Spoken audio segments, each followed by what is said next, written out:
శుభకార్యాన్ని నేను కళ్ళారా చూడకపోతే ఇదే నా జీవితంలో అతిపెద్ద బాధాకరమైన సంఘటన అవుతుంది. అది నేను తట్టుకోలేను సీత. తర్వాత నువ్వు రియలైజ్ అయినా కూడా ఈ సందర్భాన్ని తిరిగి తీసుకురాలేవు. అయినా నీ పట్ల నేనే తప్పు చేయలేదు సీత. ఆ రోజు నువ్వు ఇంట్లోంచి వెళ్ళిపోతానంటే నేను వద్దన్నాను, కానీ అసలు నా మాట వినకుండా నువ్వే వెళ్ళిపోయావు. మరి ఇప్పుడు ఎందుకు ఇలా చేస్తున్నావు సీత?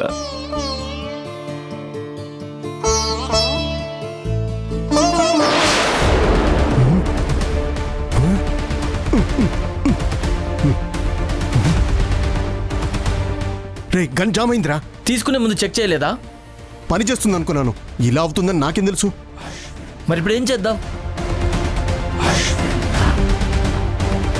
చేసేదేముంది, ఎవరు మనల్ని గమనించకముందే వెనక నుండి వెళ్ళిపోదాం పదా. అమ్మా, నాన్న ఇంత ఇదిగా బతిమలాడుతుంటే నువ్వెందుకు ఇంత కఠినంగా ఉన్నావు? అత్తయ్య, మీకెందుకంత కోపం? ఆయన ఏం చేశారని? నేను మీ అందరికీ రాక్షసులాగా కనిపిస్తున్నాను కదా? మనుషుల మనసును అర్థం చేసుకోలేని పాపాత్మురాల్లాగా, దుర్మార్గురాల్లాగా కనిపిస్తున్నాను కదా? మీకు నన్ను ఎలా కనిపించినా పర్వాలేదు, కానీ నేను ఇలా ఉండడానికి ఇన్నేళ్లు పడిన బాధకి, అనుభవించిన కష్టాలకి అన్నిటికీ ఒక కారణం ఉంది. సీత, ఒక తండ్రిగా కాకపోయినా ఒక పరాయి వ్యక్తిగానైనా కార్యక్రమాన్ని గుమ్మం బయట నిలబడి చూడనివ్వు. ఇక్కడి నుంచి చూసెళ్తాను. ఈ ఆనందమైన నాకు కలగనివ్వు సీత.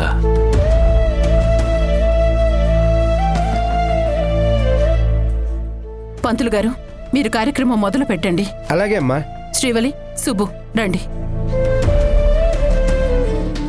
అమ్మా, సుబ్రహ్మణ్యేశ్వర స్వామి షష్ఠి అయిన మరుసటి రోజు సప్తమి నాడు దివ్యమైన ముహూర్తం ఉందమ్మా. ఆ రోజే పెళ్లి.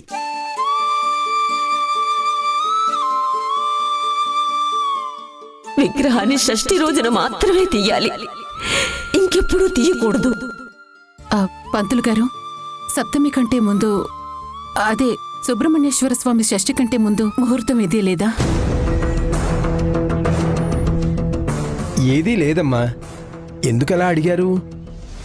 ఆ రోజైతే ఏదైనా ప్రాబ్లమా? అదేం లేదు పంతులు గారు. కాకపోతే షష్ఠి కన్నా ముందే నా కూతురి పెళ్లి చూడాలని ఆశ, అంతే. సర్లేండి, ఆ ముహూర్తాన్ని ఖాయం చేయండి.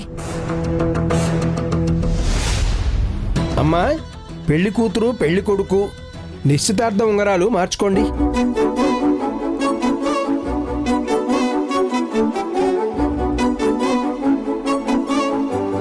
ఓం శ్రీమన్మహాగణాధిపతే నమః. ఐం ముహూర్తస్సు ముహూర్తోస్తు. ధ్రువం తే రాజా వరుణో ధ్రువం దేవో బృహస్పతిః ధ్రువం తే ఇంద్రశ్చాగ్నిశ్చ రాష్ట్రం ధారయతాం ధ్రువం. నిశ్చితార్థ ముహూర్తస్సు ముహూర్తోస్తు.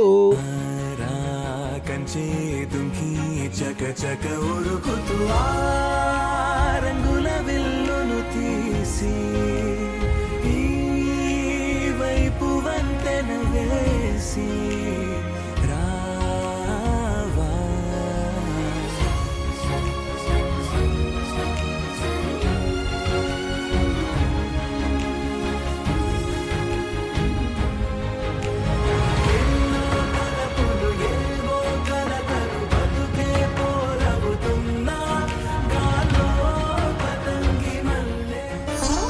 తంగచ్చి, నువ్వు కోదండరామయ్య గారికి దూరంగా ఉండటానికి కారణం శాపం అని మన వాళ్ళందరూ అనుకుంటా ఉండారు.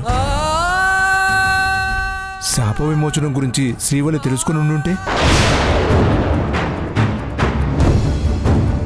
తెలుసుకోకూడదు. తనకెట్టి పరిస్థితుల్లోనూ ఆ విషయం తెలియకూడదు. తెలుసుకున్న మరుక్షణం శ్రీవల్లి ఏం చేస్తుందో నాకు తెలుసు. అలా జరగకూడదు, జరగనివ్వను. నా కూతురికేవి కానివ్వను. శ్రీవల్లి శాప విమోచనం గురించి తెలుసుకునే లోపు ఆ శాపం పోవడానికి మరేదైనా మార్గం ఉందేమో కనుక్కుంటాను.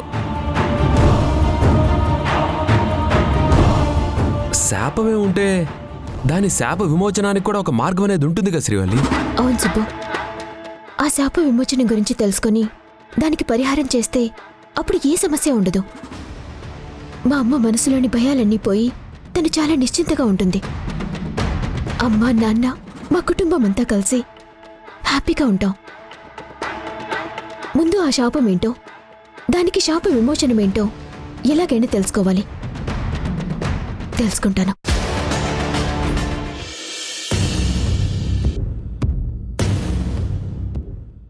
ఏంటి కేశవ, శ్రీవల్లి ఇంకా రాలేదు?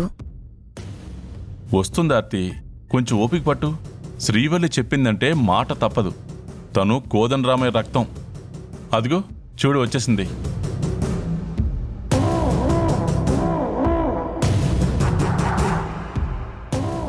ఏంటన్నయ్య నన్ను ఇక్కడికి రమ్మన్నావు?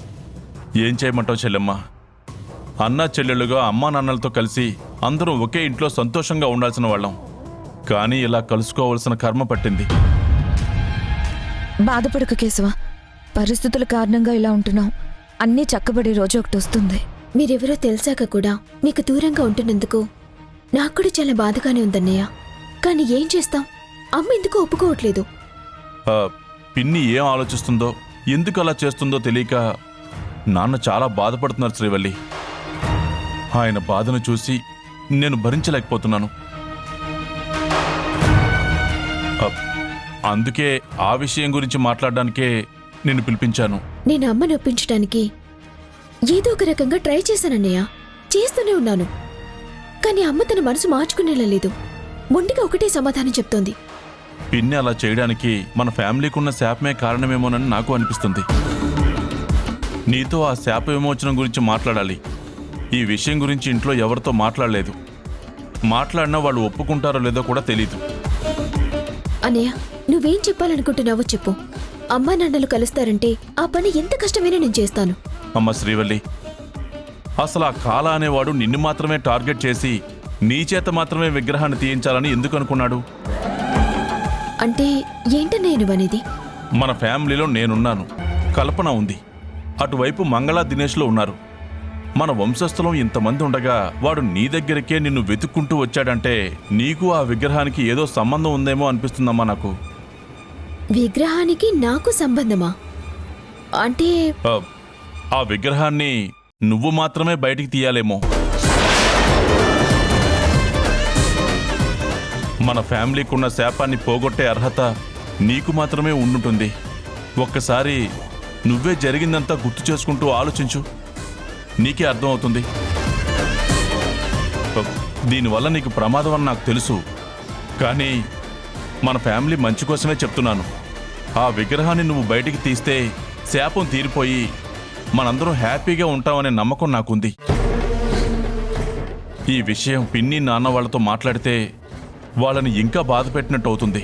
పైగా వాడు ఒప్పుకోరు కూడా. అందుకే నేను మాట్లాడలేదు. నువ్వు కూడా వాళ్ళకి ఈ విషయం చెప్పొద్దమ్మా. అలాగే అన్నయ్య, చెప్పను. నేను చెప్పాల్సింది చెప్పాను. తర్వాత నువ్వు ఏ నిర్ణయం తీసుకుంటావో నీ ఇష్టం.